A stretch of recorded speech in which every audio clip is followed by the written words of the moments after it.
실제 현장에 가게 되어지면 흙먼지와 소음과 끝없는 수정 작업들이 반복되어집니다. 그럼에도 그 모든 험한 과정을 견뎌낸 다음 완공되어진 건물을 바라보게 되어지면 그 현장에 함께했던 사람들은 우리의 수고가 헛되지 않았다라는 사실에 깊은 보람을 느끼게 되는 것이죠. 우리 인생도 마찬가지입니다.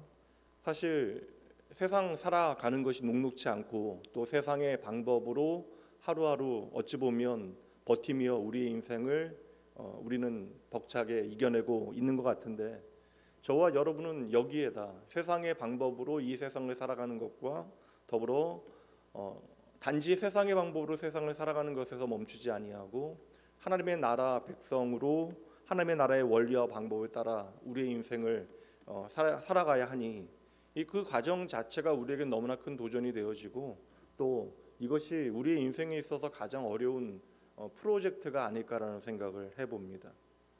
당장 눈에 보이지 않는 기초를 단단히 다져야 하고요. 또 남들이 알아주지 않는 그런 신앙의 어떠한 과정들을 우리가 묵묵히 쌓아 올려야 하는 것입니다. 결코 그것이 쉽지 않은 과정임에는 분명하지만, 그러나 우리가 꼭 기억해야 하는 것은 이 말씀 보도록 하죠. 고린도전서 3장 9절로 11절까지 말씀입니다. 우리는 하나님의 동역자들이요 너희는 하나님의 밭이요 하나님의 집이니라. 내게 주신 하나님의 은혜를 따라 내가 지혜로운 건축자와 같이 터를 닦아 두매 다른 이가 그 위에 세우나 그러나 각각 어떻게 그 위에 세울까를 조심할지니라. 이 닦아둔 것 외에 능히 다른 터를 닦아 둘 자가 없으니, 함께 있습니다. 이 터는 곧 예수 그리스도라. 아멘. 우리가 그것을 인정하건 인정하지 않건, 그리고 그것을 우리가 인식할 수 있건 인식하지 못하건, 우리는 이미 예수 그리스도의 그 은혜 안에 믿음의 터 다지기를 마친 것이고, 이제는 예수님의 설계도에 따라 계속되어지는 하나님의 집으로 지어져가는 공사의 과정 가운데 있습니다. 이 공기가 너무나 길어요. 이것은 어찌 보면 우리에게 평생 걸리는 작업입니다. 그러나 우리가 또 이 말씀도 기억해야 합니다. 이 말씀 함께 읽어보도록 합니다. 빌립보서 1장 6절 말씀입니다. 함께 읽습니다. 너희 안에서 착한 일을 시작하신 이가 그리스도 예수의 날까지 이루실 줄을 우리가 확신하노라. 아멘. 오늘 저와 여러분의 인생이 어떠한 모양이건 우리의 삶에 그 하나님의 집으로 지어져 가는 어떠한 과정이 좀 진척이 더디거나 또한 그 공사의 현장이 너저분하게 보여진다 할지라도, 하나님께서 설계하시고 하나님께서 감독하시는 현장은 반드시 완공되어진다라는 것이에요. 그러니 훗날 하나님의 영광을 드러내는 저와 여러분의 삶이 하나님의 아름다운 집으로 지어져 가기를 기대하며 믿음으로 하루하루를 살아가시는 여러분 되시길 주님의 이름으로 축복합니다. 오늘도 우리의 걸음을 친히 인도하시는 주님께 우리 인생을 맡겨드리고 함께 믿음의 기초 공사를 말씀을 통해서 우리가 시작해야 하는데, 사실 말씀을 전하는 저는 요즘 매주 좀 괴로운 마음이 있습니다. 설교하는 사람으로 이 자리에 서 있기는 하지만 설교라는 것이 반복되어지는 잔소리를, 세상 사람들은 설교라고 하는 말의 동의어로 잔소리를 이야기하기도 하지만, 반복되어지는 잔소리를 하기 위하여 이 자리에 서 있는 것도 아니고, 또 한 시간 허공을 치는 어떠한 의미 없는 이야기를 여러분과 나누기 위해서 이 자리에 있는 것이 아니기 때문에, 무엇보다 말씀을 준비하며 이 말씀은 설교자인 저에게 주신 하나님의 말씀이 되어지고, 그래서 제 삶에 비추어 제가 먼저 말씀으로 제 삶에 이 하나님의 가르침의 방향을 따라 걸어가야 되는데, 막상 마음은 원하기는 하는데 막상 저의 삶이 그러하지 못하는 현장을 바라보게 되어질 때마다 말씀이 저에게는 힘들고 괴롭다라는 생각을 하게 하는 순간들이 있어요. 그래서 우리는 언제나 나를 다시 일어나게 하시는 하나님만이 우리에게 주실 수 있는 용기와 오늘도 더딘 우리의 인생의 이야기에도 불구하고 우리를 기다려 주신 하나님 은혜에 대한 자각이 필요한 것이 아닐까라는 생각을 해봅니다. 오늘 말씀도 우리가 하나님의 집으로 지어져 가는 어떠한 믿음의 공법을 우리에게 설명해 주고 있는데, 이 말씀도 세상의 가치와 너무나 달라서 어찌 보면 참 어려운 말씀이다, 따라가기 힘든 말씀이다라는 생각이 들기도 해요. 오늘은 세상이 이야기하는 세상의 어떠한 성공의 공식과 하나님의 말씀이 주어주고 있는 우리의 인생의 어떠한 공식을 함께 비교해 보며 말씀을 통해 생각해 보도록 하겠습니다. 어느 시대보다도 정보가 중요한 시대를 우리가 살아가고 있습니다. 이게 뭐 학교 학창 시절에 여러분들 배우셨는지 모르겠지만 경험주의 철학자의 가장 대표적인 인물이 프란시스 베이컨인데, 그 프란시스 베이컨의 이름은 여러분들 기억하지 못하실지라도 그의 철학 명제는 여러분들이 기억하고 계실 거예요.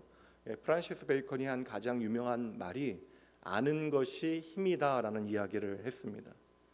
이 아는 것이 힘이다라고 하는 것은 지식을 얼마나 많이 알고 있는가에 대한 이야기를 하는 것이 아니라 이 우리에게 주어진 정보를 잘 분석해서 이해하는 것은 우리의 인생에 있어서 힘과 때로는 권력이 되어진다 하는 것인데, 이러한 사실은 역사 가운데 이미 충분히 이제 증명이 되어졌습니다. 이 시대는 정말 정보가 아는 것이 힘이 되어지는 것을 뛰어넘어서 말 그대로 이제 권력이 되어지고 돈이 되어지고 그 정보가 성공을 만들어내는 그러한 시대를 우리가 살아가고 있습니다.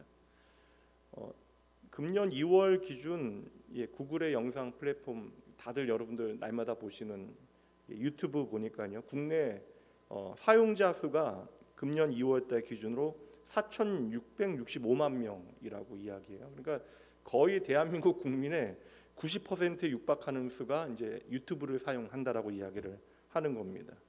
이제 대한민국 모든 국민들은 구독, 좋아요, 알림 설정 해달라는 부탁한다라는 이야기를 날마다 이제 들으며 살아가는 것이죠. 어느새 우리의 인생에 정보를 사고 파는 가장 큰 시장이 아주 밀접하게 들어와 있는 거예요. 얼마 전에 좀 재미있는 기사를 봤는데 한 온라인 서점이 준비하고 있는 실시간 맞춤형 전자 광고에 대한 기사를 본 적이 있는데, 출퇴근길에 이렇게 전동 지하철 그 스크린에 책이 광고가 뜨는데, 이게 마침 내가 전날 밤에 검색하였던 책이 출근길에 이제 광고 스크린에 뜨게 되어지는 거예요. 이제 그게 어떻게 가능한가?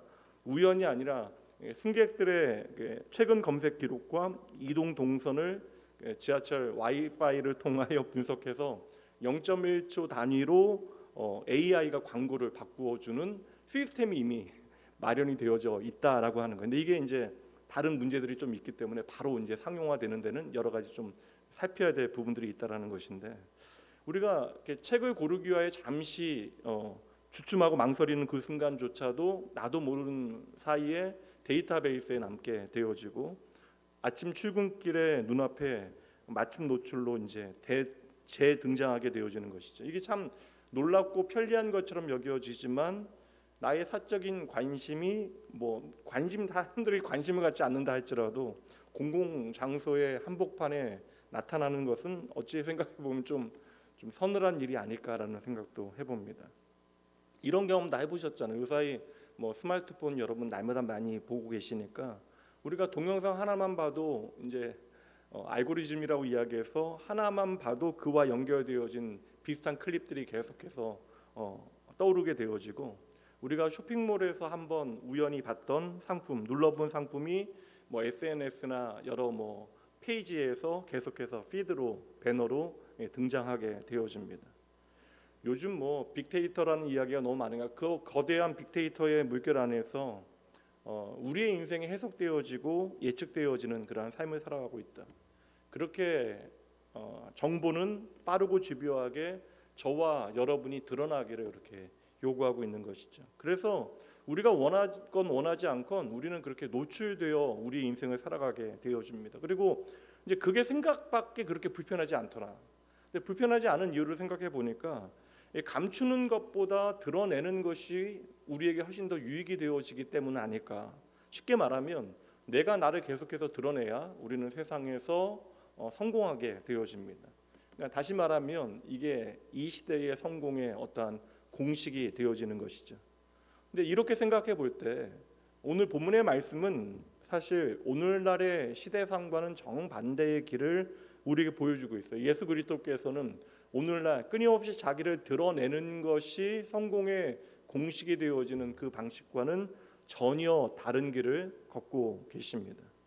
말씀드린 대로 세상에서 나를 좀 드러내고 내가 열심히 나를 좀 이렇게 이야기해야 우리는 이 세상에서 알려지고 성공할 수 있는데 그래서 내 인생에 좋아요, 구독, 알림 설정이 많아지면 우리는 성공하고 돈을 벌게 되어지는데 우리의 생명 되신 예수 그리스도께서는 태어나시는 순간부터 죽으실 때까지 늘 일관되게 감추고 드러나지 않은 인생을 살아가셨다라는 것입니다.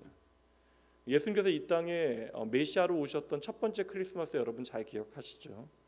이 땅을 구원할 구원자로 평강의 왕으로 오셨음에도 불구하고 그 순간 중요한 순간에 하나님 나라의 홍보팀이 전혀 일을 안 했는지 예수님께서 이 땅에 오실 때 감추어진 채로 오시게 되십니다. 그래서 정말 가난한 어린 부모를 통하여 이 땅에 오게 되어지고 또 방 하나 얻을 수 없어 베들레헴 헛간의 구유에 누이게 되어졌는데도 아무도 아는 사람이 없었다라는 것이죠. 그저 이방에서 별 보고 찾아왔던 몇몇 이방 박사들, 동방의 박사들과 들에서 양치던 가난한 목자들이 전부였습니다. 여러분 이렇게 초라한 감추어진 왕의 탄생이 세상에 어디 있겠어요? 그리고 예수님께서는 태어나시자마자 힘이 없어서요 위험에 처해 애굽으로 이제 도망가셔야만 했습니다. 그러니까 가난하고 힘이 없어 권력에 도망가는 것이 전부였던 것이 이 땅의 구원자 되신 예수 그리스도의 삶이었다. 그러니까 천사를 통하여 하나님께서 평강의 왕 예수 그리스도에 대하여 이야기하셨건만 천사의 계시와는 달리 그분의 오심은 너무나 초라했고 감추어져 있었다라는 것이죠. 그리고 엄마 아빠가 아기 예수의 정결 의식을 위하여 예루살렘 성전으로 올라가게 되어지는데 이 성전의 진짜 주인이 예수 그리스도이심에도 불구하고 그 성전에 모여 있었던 수천 수만의 사람들 가운데 메시아 되신 예수님을 알아봤던 사람은 시몬 할아버지와 안나 할머니뿐이었어요. 이렇게 예수님은 철저하게 감추어져 계셨습니다. 이건 어린 아기의 때였으니까 여차여차 넘어가도록 하고, 근데 예수님께서 이제 성장하셔서 당신의 구원의 사역을 본격적으로 시작하실 때도 마찬가지예요. 사람들의 생각엔 정말 놀라운 기적과 같은 일들이 벌어지고 있습니다. 엄청난 일들이 지금 벌어지고 있었는데 그때마다 예수님께서는 당신에게 나와 고침받은 사람들, 그 놀라운 회복의 은혜를 경험하게 되어진 사람들에게 당부하신 말이 있죠. 조용해라, 말하지 말아라.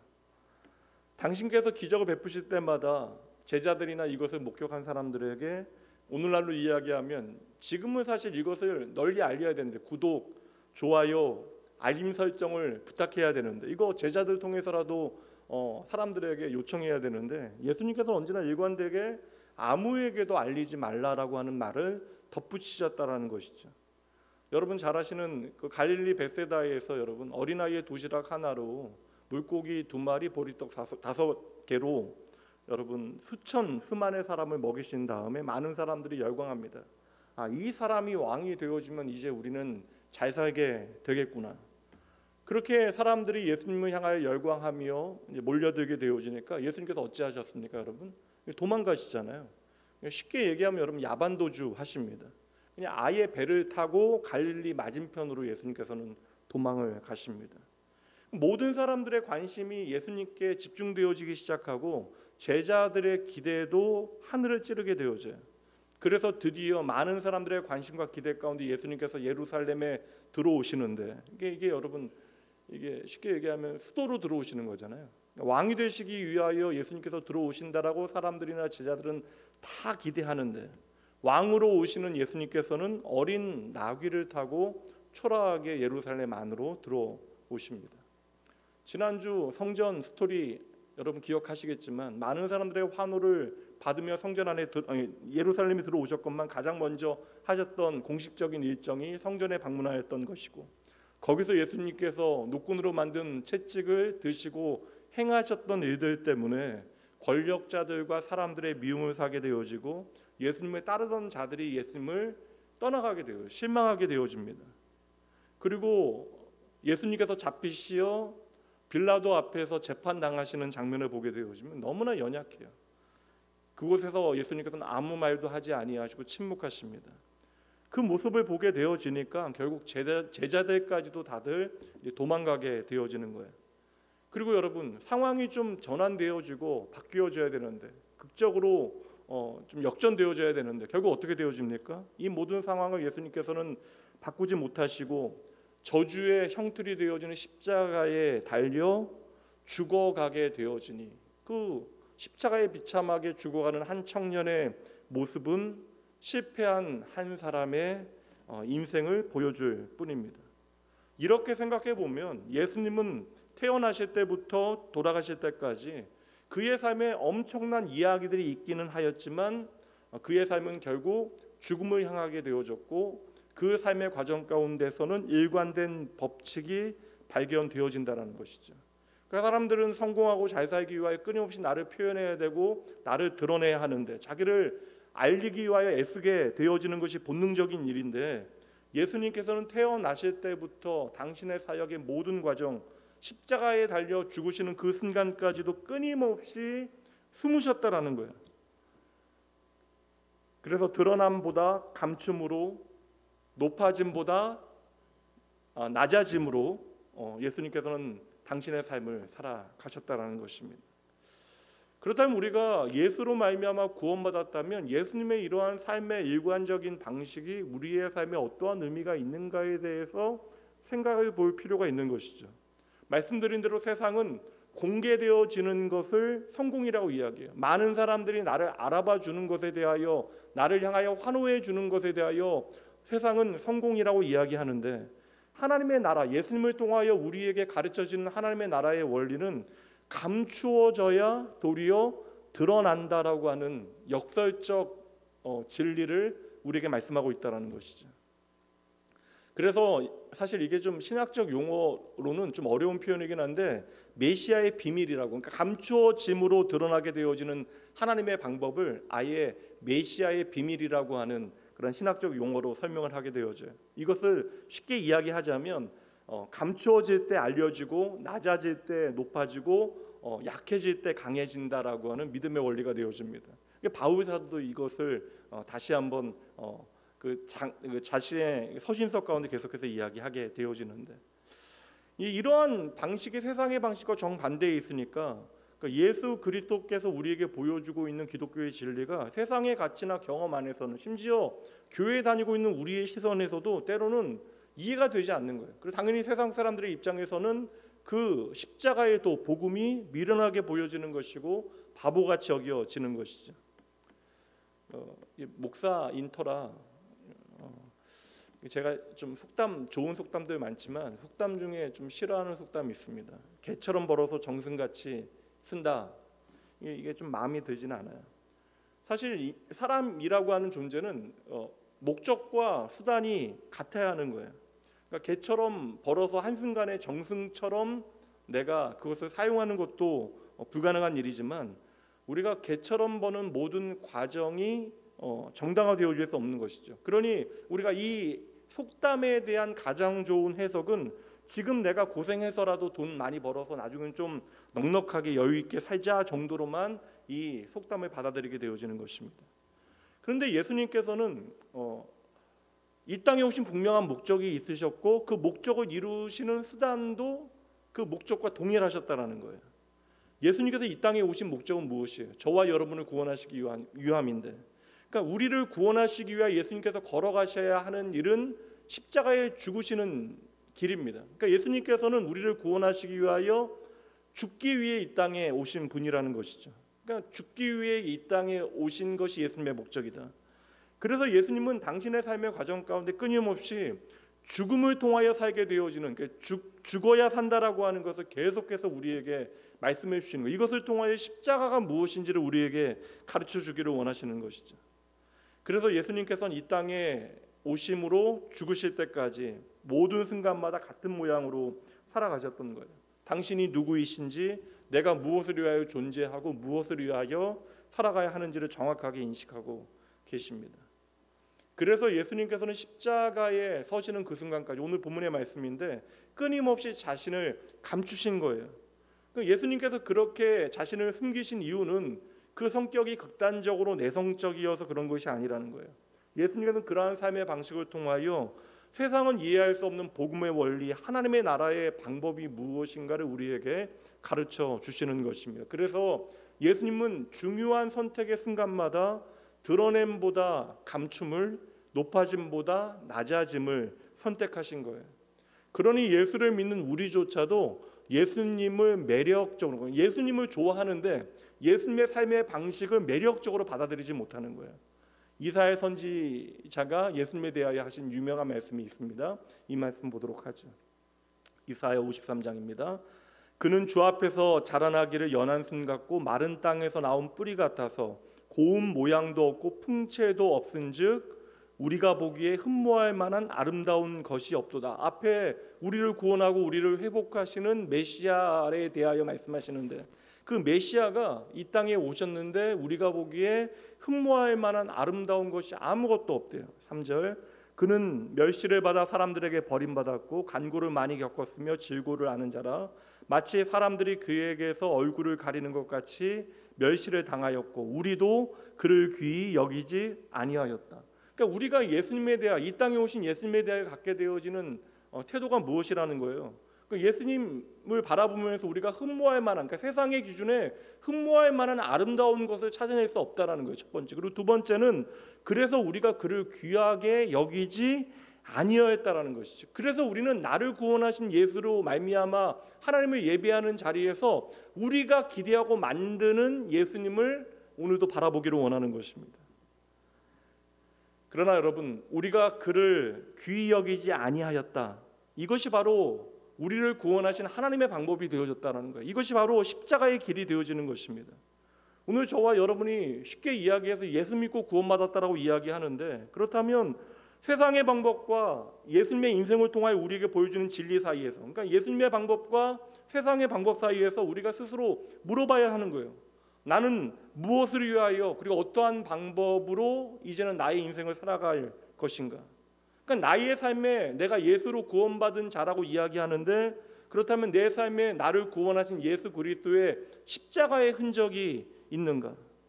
더 적나라하게 오늘 나의 인생이 예수 그리스도와 연결되어져서 어떠한 상관이 있는가? 이거 우리가 확인해 봐야 하는 것이죠. 이 질문이 오늘 우리 안에서 진지하게 고민되어지지 않으면 우리가 고백하는 모든 이야기는 예수님과 상관없는 이야기가 되어질 수 있고, 우리의 신앙은 공허한 외침이 되어질 수 있는 것입니다. 그렇다면 질문은 단순해요. 오늘 여러분이 세상과 무엇이 다르십니까? 예수 그리스도의 십자가를 통하여 내가 구원받았다라고 우리는 이야기하는데, 예수 그리스도의 십자가를 통하여 구원받은 우리의 삶이 십자가로 향하시는 예수님의 발자국과 정반대에 서 있다면, 그러니까 예수님의 십자가의 길을 따라가기보다 세상의 좋아요, 구독, 알림, 그런 구독의 숫자와 팔로우만으로 나의 가치의 존재를 확인하는 것이 우리의 인생의 전부가 되어진다면, 세상이 여러분을 향하여 아무리 환호하고 박수치고 여러분 잘났다, 성공했다, 부러워한다 할지라도 우리가 예수 그리스도께서 우리의 삶에 보여주신 십자가의 가치가 드러나지 않으면 우리의 인생은 결코 하나님의 나라를 이루어낼 수 없다는 것이죠. 하나님의 나라가 우리의 인생을 통하여 이 땅에 나타날 수 없다는 것입니다. 그러니 십자가를 통하여 하나님의 백성, 하나님의 자녀, 하나님의 집, 그리고 하나님의 교회가 되어진 저와 여러분이 살아가는 인생의 자리에는 반드시 하나님의 나라의 흔적들이 엿보여야 되는데, 아무리 여러분들이 세상의 아름다운 꽃과 같이 여러분의 인생을 살아간다 한들 여러분의 그 인생에 그리스도의 향기가 도무지 나지 않는다면 우리의 인생은 적어도 하나님 앞에 아무런 의미가 없는 것이죠. 그러니 하나님께서는 일주일에 한 번 1시간 종교 예식에 참여함으로 예배에 참여하는 여러분만으로는 하나님은 절대 만족하실 수 없습니다. 그분께서 저와 여러분을 이 자리에 있게 하기 위하여 걸어가신 예수님을 통하여 우리에게 보여주신 그 십자가의 길이 여러분 저와 여러분이 단지 1시간 예배 드리는 것으로 만족할 수 있는 일이 아니라는 것이죠. 그러니 반드시 우리의 인생에는 그리스도의 향기가 있어야 하는 것이고 내가 하나님의 집으로 지어져 가는 흔적들이 반드시 남아야 하는 것이에요.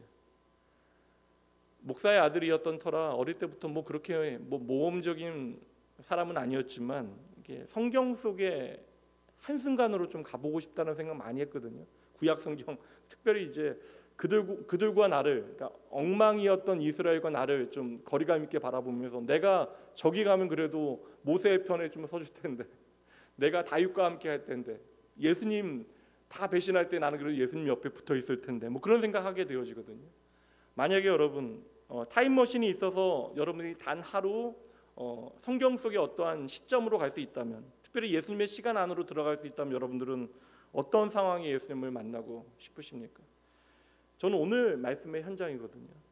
예수님께서 마지막 신문을 당하셨던 대제사장 가야바의 집, 그날 밤으로 저는 좀 가보고 싶습니다. 예수님께서 가장 외로우셨던 순간, 묶이신 채로, 하나님의 아들이 묶이신 채로 재판받으시고 온갖 모욕과 조롱을 견디셨던 시간이 바로 그 시간입니다. 오늘 말씀해 보면 여러분 예수님을 죽이기 위하여 거짓 증인들을 막 만들잖아요. 그래서 예수님의 말씀의 한 부분만을 잘라 붙여서 이제 결국에는 저 사람이 성전을 무너뜨리고 사흘 만에 짓겠다라고 이야기했다라고 예수님을 고발하는 거예요.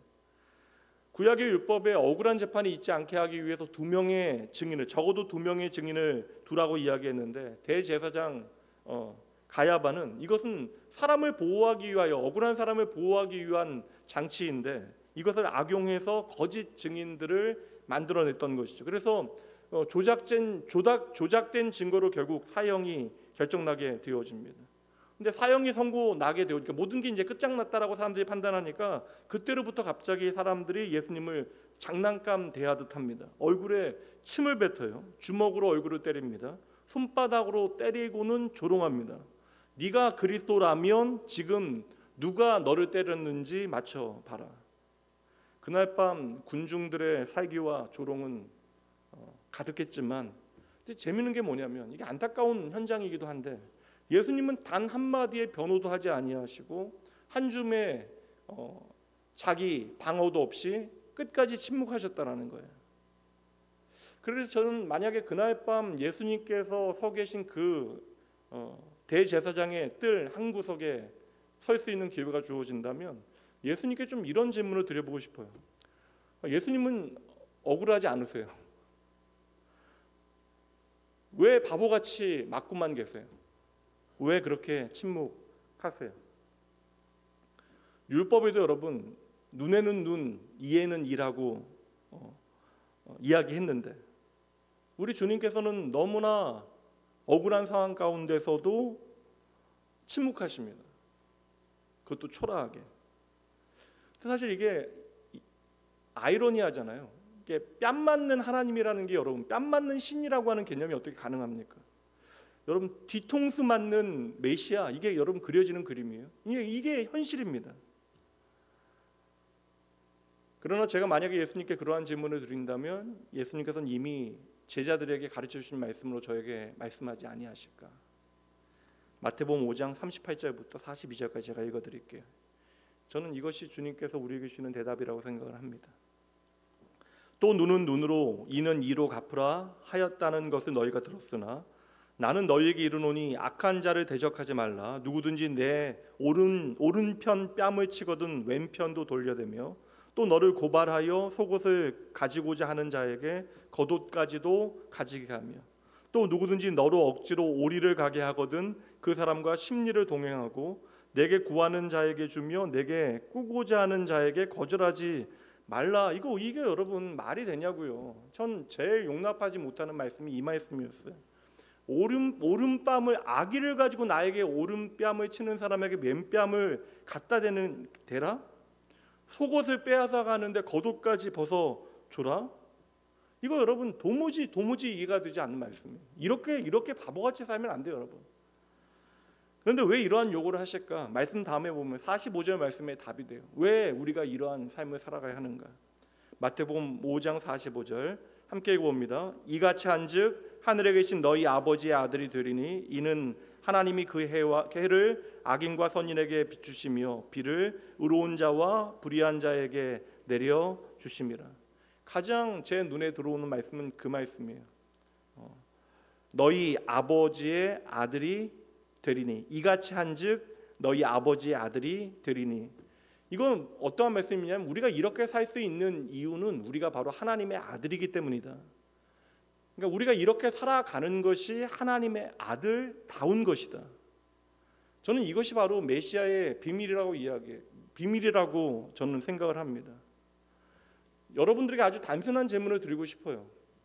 여러분들의 인생, 우리가 살아가는 인생이 누구에게 인정받기를 여러분들 원하십니까? 세상에서 여러분 인정받기 원하세요? 아니면 하나님께 인정받기 원하세요? 종교적인 대답 말고 실제로 여러분의 인생 가운데 내가 이 세상 가운데 더 인정받기를 원하십니까? 아니면 하나님께 더 인정받기를 원하십니까? 오른뺨을 때리는 사람에게 왼뺨을 내밀어 맞는 일, 속옷을 빼앗아가는 사람에게 겉옷까지 벗어주는 일, 5km를 함께 가자는 사람에게 10km를 함께 가주는 일, 이게 바보 같은 일이잖아요. 이게 바보가 아니라면 이 일로 화를 내야 돼요. 억울해하는 것이 마땅합니다. 아무런 보상이 없는데 왜 이러한 일을 하냐고요. 저는 더 답답한 게 뭐냐면 그렇다라고 해서 그 사람이 나아지는 게 아닙니다. 도리어 그들의 악의는 우리를 더 무시하게 되어질 것이고 우리를 더 힘겹게 만들 것이에요. 왜 내 것을 다 빼앗기고 더 빼앗기라고 하나님께서 이야기하시는가?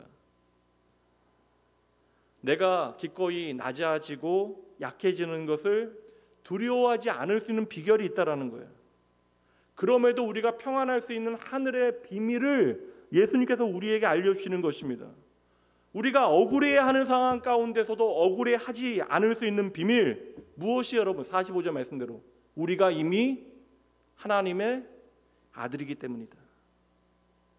이 아들의 자존감은 세상 무엇으로도 꺾이지 않는 것이에요. 내가 조금 억울한 일 당하거나 업진 여김을 받아도 내 존재에 내 자존감에 상처가 가지 않는 것입니다. 사실 여러분 힘들잖아요. 지난주 말씀도 죽으라는 말씀이었고 오늘 말씀도 계속 여러분들에게 죽으라는 말씀 드리고 있는 거예요. 저도 어려워요. 근데 이것이 바로 여러분 성경 전체가 우리에게 보여주고 있는 생명의 길입니다. 이것이 예수님께서 이 땅에 오심으로부터 죽으실 때까지 보여주고 있는 복음의 핵심적인 주제가 되어지는 거예요.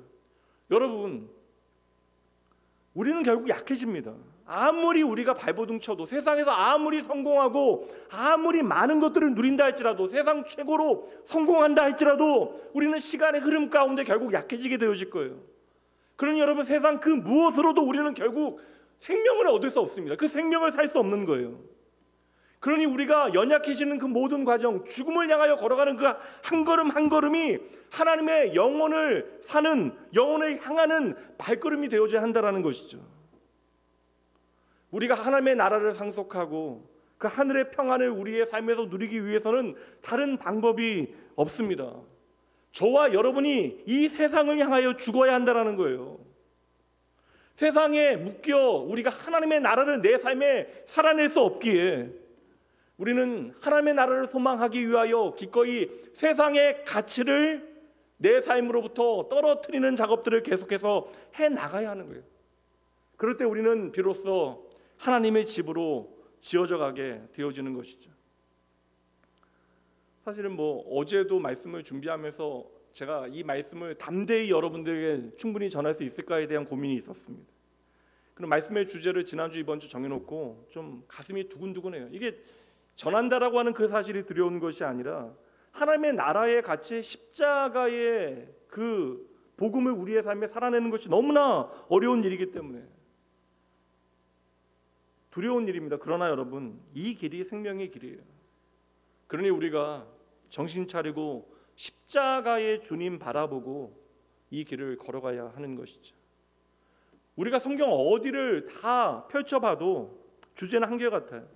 창세기 첫 장으로부터 요한계시록 마지막 장까지 내 인생을 예수 그리스도의 십자가에 걸고 우리가 그 길을 따라가게 되어질 때 그 길이 바로 하나님의 영원한 생명과 하나님의 안식 그리고 영광이 되어짐을 우리는 깨닫게 되는 것입니다.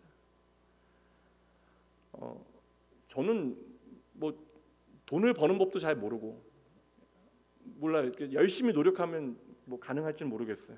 공부하면 되는 거니까. 실제로 벌 수 있다는 게 아니라 돈을 버는 방법은 공부할 수 있잖아요. 제가 이 자리에서 여러분들에게 돈을 버는 법, 남들과의 경쟁에서 승리하는 법, 여러분의 이름값 팍팍 높이고 세상에 여러분을 드러낼 수 있는 방법, 제가 알려드릴 방법이 없습니다. 그리고 그것을 위하여 저는 이 시간 이 자리에 존재하는 것이 아니에요.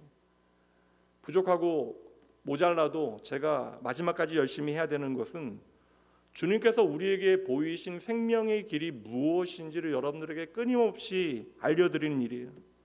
그러니 여러분들이 좀 힘들고 불편해도 들으셔야 합니다.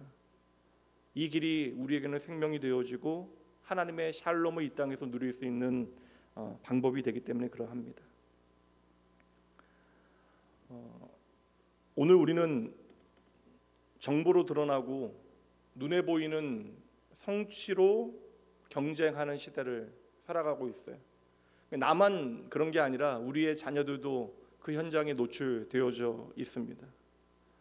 하지만 저와 여러분을 살리시는 예수 그리스도의 십자가의 길, 그 길은 잠시 빛나는 드러남이 아니라 영원히 하나님 앞에 향기로운 감춤을 택하라고 우리를 초대하시는 거예요. 우리를 힘들게 하시는 것이 아니라 그 하나님의 그 놀라운 영광과 생명의 자리로 우리를 초청하시는 것이죠. 근데 이게 어려운 것이 세상의 가치 안에서는 이게 바보들이나 하는 선택 같아서 교회에 나오는 우리들도 이 일을 선택하기가 너무나 어려운 것입니다.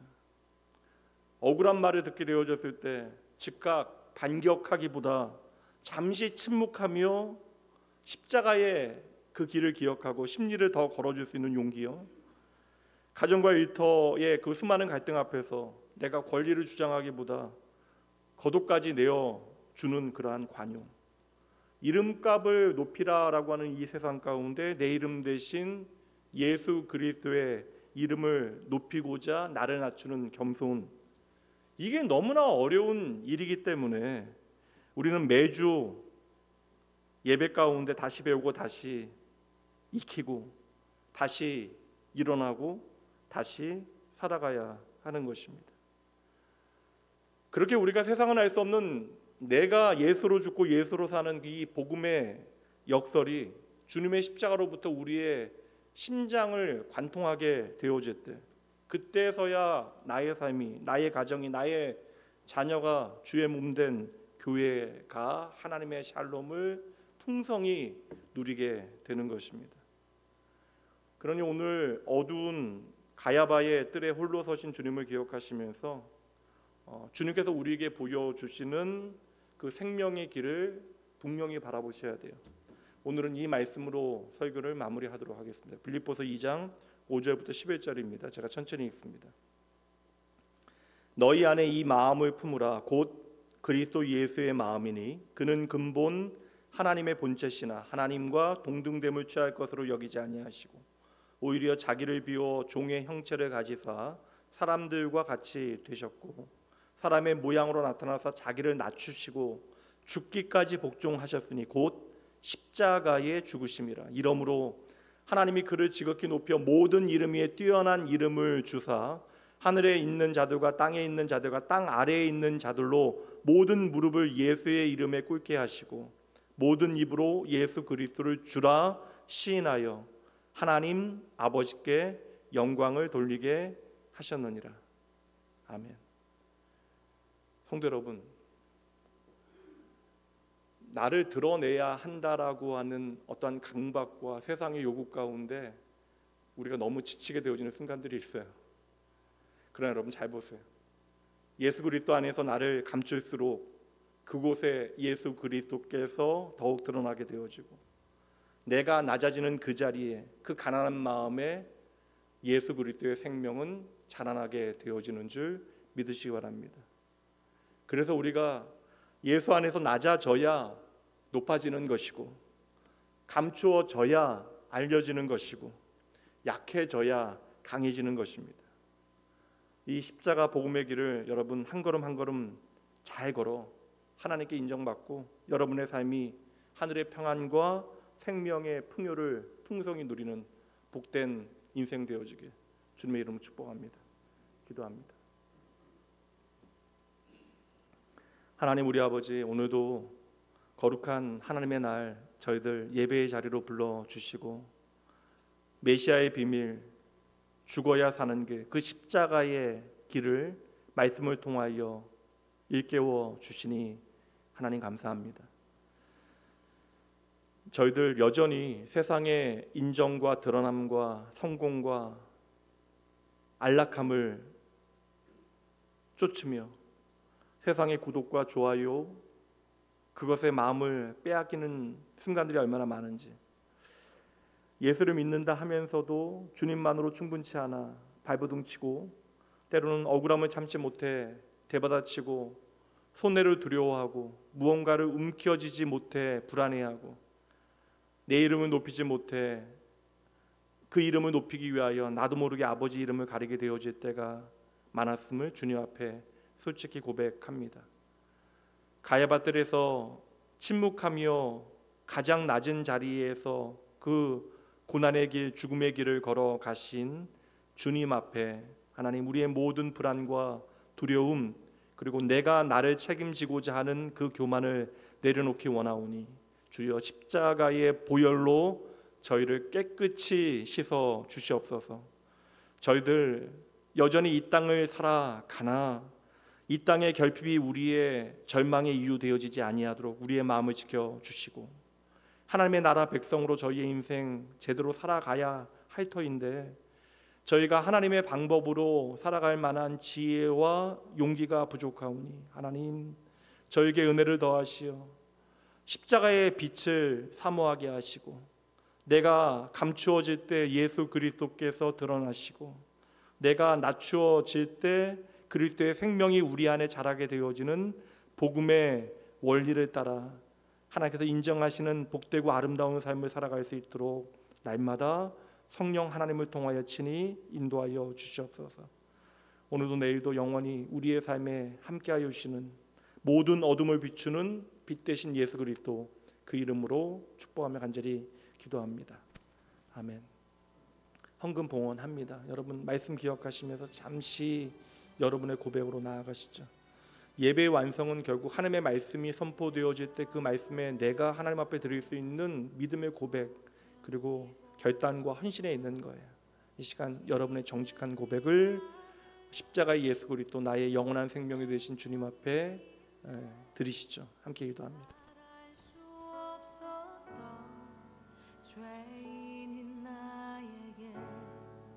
생명의 주님 자신을 주셨네.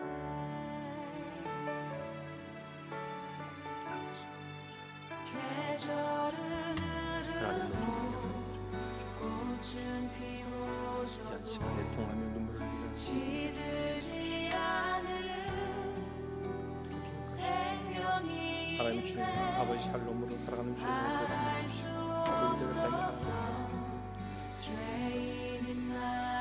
아버지 아버지 예수를 믿는다라고 하는 것이 무엇인지 아버지 주 예수 그리스도의 십자가를 통하여 아버지 나의 아버지 그 십자가의 길을 아버지 따라 걷는 저희의 삶이 아버지 하는 영원한 아버지